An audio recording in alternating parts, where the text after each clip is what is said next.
Hi everyone, Laura here. This is the Unchained recap for Day 5, October 10th of the criminal trial of Sam Bankman-Fried.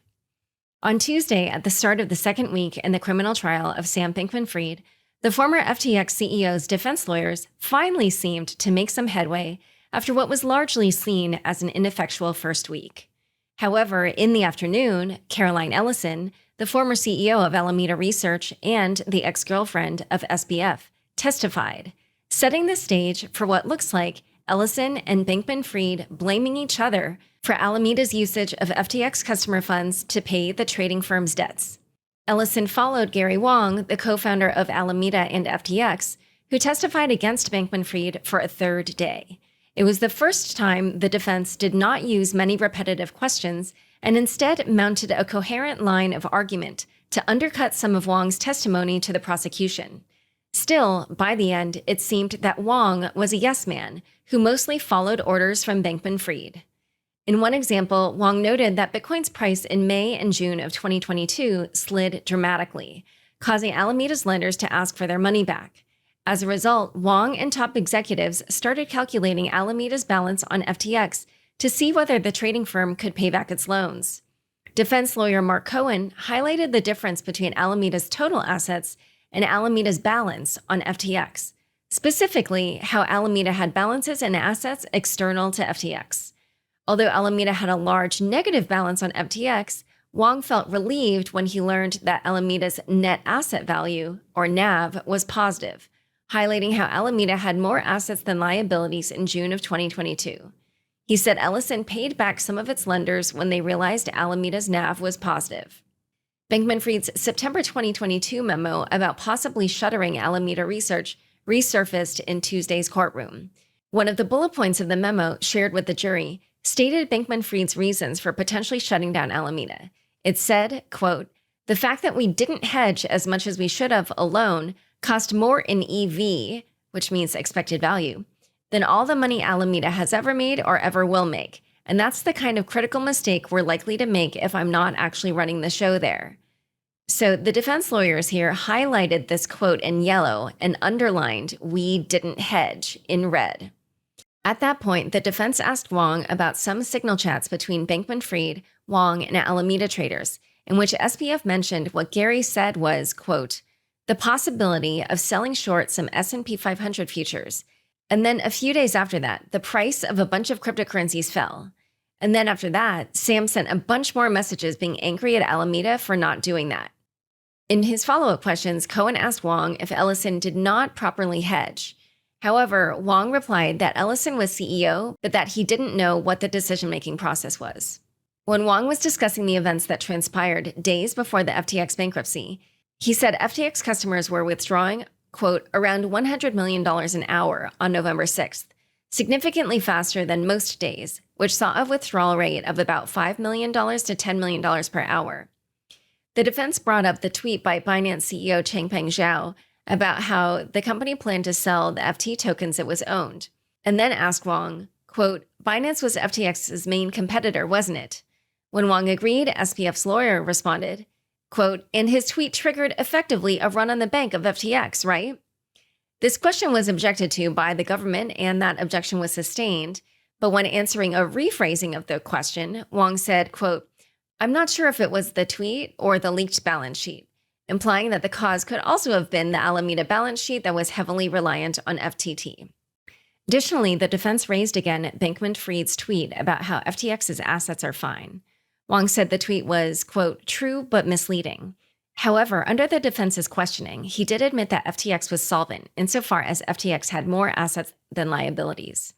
But he explained that it was also illiquid by virtue of not being able to quickly convert their assets to cash.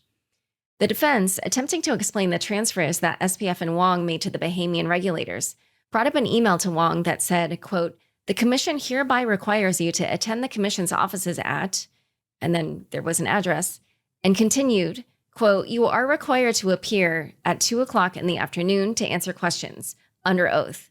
It also stated that not attending could result in him being liable to be committed to prison for contempt. However, this was later brought up by the prosecution, who showed the email that Wang had received, and it was sent at 3:26 p.m. after the meeting had already started. Wang, who drove with Bankman-Fried to the meeting, did not actually converse with the Bahamian regulators, only SBF did. After being questioned by the defense about $200 million in loans that he had received, the prosecution started its redirect examination of Wang by asking about those loans. Wang expressed ignorance about the loans he received, saying he didn't know what the investments were for. When asked why he signed them, he responded, quote, "I was given them to sign, they said it was for an investment, and I believed them and they wanted me to sign, so I just signed." By them, he's referring to some FTX lawyers. Then he added that he also signed it because he, quote, "trusted Bankman-Fried." Wang, who was asked by the prosecution about Alameda's special privileges, such as its $65 billion line of credit, said Alameda was inefficient because the trading firm could market make without withdrawing $8 billion and having a $65 billion line of credit. Moreover, Wang said to Bankman-Fried that Alameda was probably too big to shut down because the firm was borrowing too much money.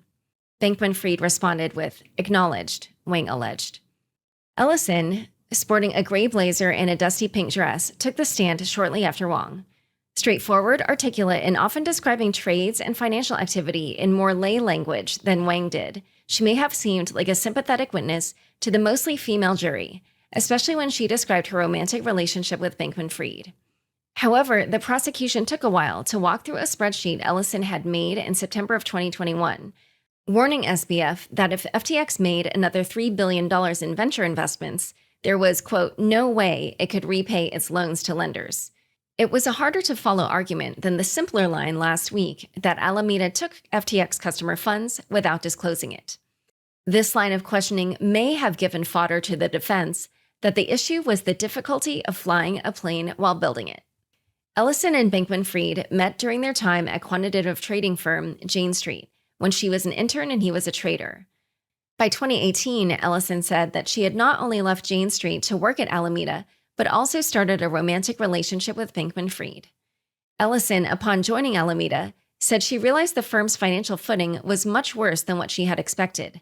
According to her testimony, Alameda had suffered, quote, "large losses," and that, quote, "more than half the company ended up quitting."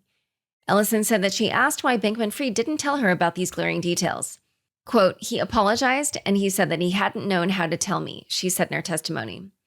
When describing the romantic relationship, Ellison said, quote, "I would say the whole time that we were dating, he was also my boss at work, which created some awkward situations. I would say in our personal relationship, there was a general theme that I sort of wanted more from our relationship, but often felt like he was distant or not paying attention to me." Alameda was funded through loans from third-party lenders, and when Ellison joined, these lenders were asking for their money back, alleged the former Alameda CEO. As a result, Bankman-Fried made it a, quote, "big priority to get more loans," quote, "in order to do more trades or just have the ability to do whatever valuable things came up," which she said included, quote, "investments or acquisitions." Ellison mentioned two ways Alameda received money from FTX, saying Alameda received FTX customer deposits directly, and that Alameda had a $65 billion credit line to take assets off the centralized exchange. Quote, "My impression was that FTX marketed itself as a safe, reliable, audited, and highly regulated exchange," she said, noting that she quickly realized that it wasn't, after discovering that Alameda had used FTX customer funds for expenses, investments, repayments on loans, and trading.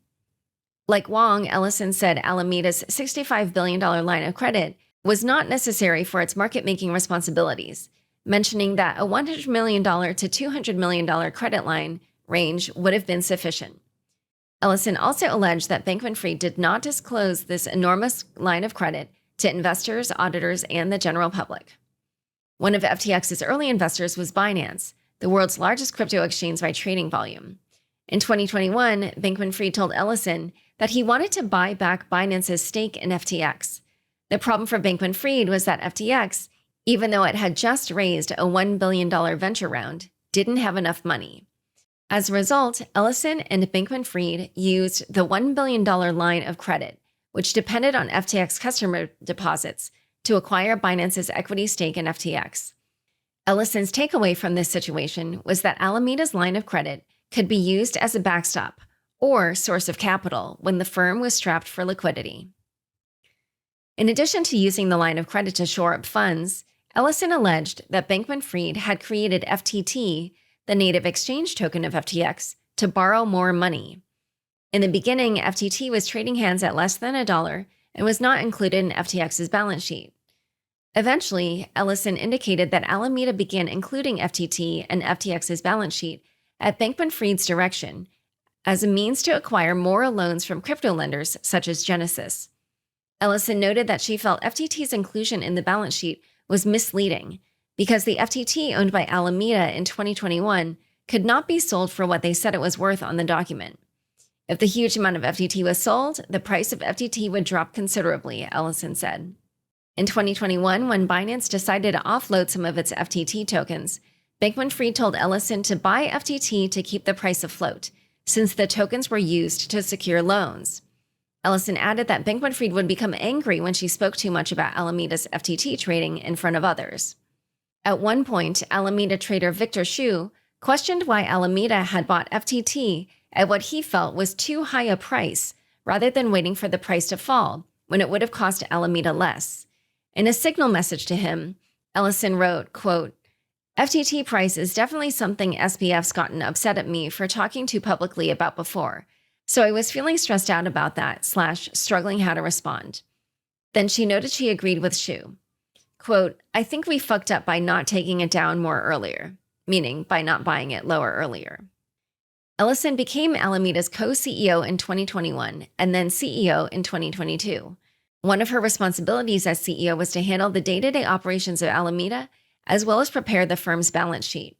Through that exercise, she said, she discovered that as of mid-2022, the amount loaned to SBF, Wang, and Singh totaled around $5 billion. Ellison herself had a $3.5 million loan passed through her account for FTX staff who wanted to invest in a gambling company in her name, since she wasn't affiliated with FTX. Additionally, she noted that Ryan Salem, the former co-CEO of FTX's Bahamas entity, received a $35 million loan, which was to be used to make donations to Republican candidates. In her conversation with SBF about this, she alleged he said that one could, quote, "get very high returns in terms of influence by spending relatively small amounts of money." She claimed that one example he cited was what she thought was a $10 million donation to then presidential candidate Joe Biden, which Bankman-Fried felt had, quote, "got him some amount of influence and recognition." U.S. prosecutors raised questions to Ellison about Bankman-Fried's risk behavior. Ellison said Bankman-Fried had previously described himself as, quote, "risk neutral," meaning he was more comfortable taking risk than most people, who were generally risk-averse. Ellison gave an example of a coin flip where tails is Earth's destruction and heads is prosperity more than double Earth's current levels. Ellison alleged that Bankman-Fried said he would proceed with the coin flip, risking the planet, a statement that caused a ripple of incredulity in the overflow room. Ellison then started detailing her conversations with Bankman-Fried about potential bad case scenarios where crypto markets are down 50%, investment ventures are down 100%, FTX-affiliated tokens are down 75%, crypto lender Genesis tightens its loan requirements, etc., amongst other conditions. U.S. prosecutors introduced a spreadsheet that Ellison made in September 2021 to analyze these scenarios. In the spreadsheet, Ellison subtracted the value of FTX-affiliated tokens like FTT, Sol, and Serum from Alameda's net asset value. Ellison said she excluded these tokens, worth about $10 billion, because she wanted to see how much liquidity was available, and according to her, these tokens were not liquid by virtue of being hard to sell and volatile. After analyzing Alameda's liquidity, Ellison concluded Alameda was at some risk of not being able to meet its loan recalls. And within her analysis, Ellison made the assumption that Alameda would use FTX customer funds to repay its debt, similar to how customer deposits were used to buy back Binance's stake in FTX. At the time, she said, Bankman-Fried was considering whether to invest an additional $3 billion into venture investments. In her testimony, Ellison said she updated her analysis and adjusted several parameters to see how liquid Alameda would be after deploying $3 billion as venture capital. She concluded that if FTX received negative press coverage, Genesis wanted its loans back, and Bankman-Fried poured an additional $3 billion into venture investments, there was a 100% chance Alameda could not repay its lenders, which she said meant there would be, quote, no way we would be able to make the payments, even if Alameda borrowed FTX customer funds. Alameda's loans from Genesis were open-term loans, meaning they could be recalled at any time. Ellison alleges that upon reviewing the document, Bankman-Fried urged her to assume that Alameda would be able to convert most of its loans to fixed term. He also asked Ellison to convert all of Alameda's open-term loans to fixed. However, she was able to only convert a fraction. Despite Ellison's analysis, she said Bankman-Fried decided to pursue investing more of Alameda's liquidity. On January 14, 2022, Bankman announced via X, formerly known as Twitter, a $2 billion venture fund called FTX Ventures. This long line of questioning through the spreadsheet, which showed multiple scenarios, felt plotting and may have given the defense fodder for its theory that Bankman-Fried was building a plane while flying it. However, the prosecution might have felt the spreadsheet was necessary to counter any argument by the defense that Ellison was to blame for not hedging, which, as mentioned earlier, in a Signal chat, Wang had said had made Bankman-Fried angry. The trial resumes again tomorrow at 9:30 a.m., continuing with Ellison's testimony. Unchained will be back with more updates tomorrow.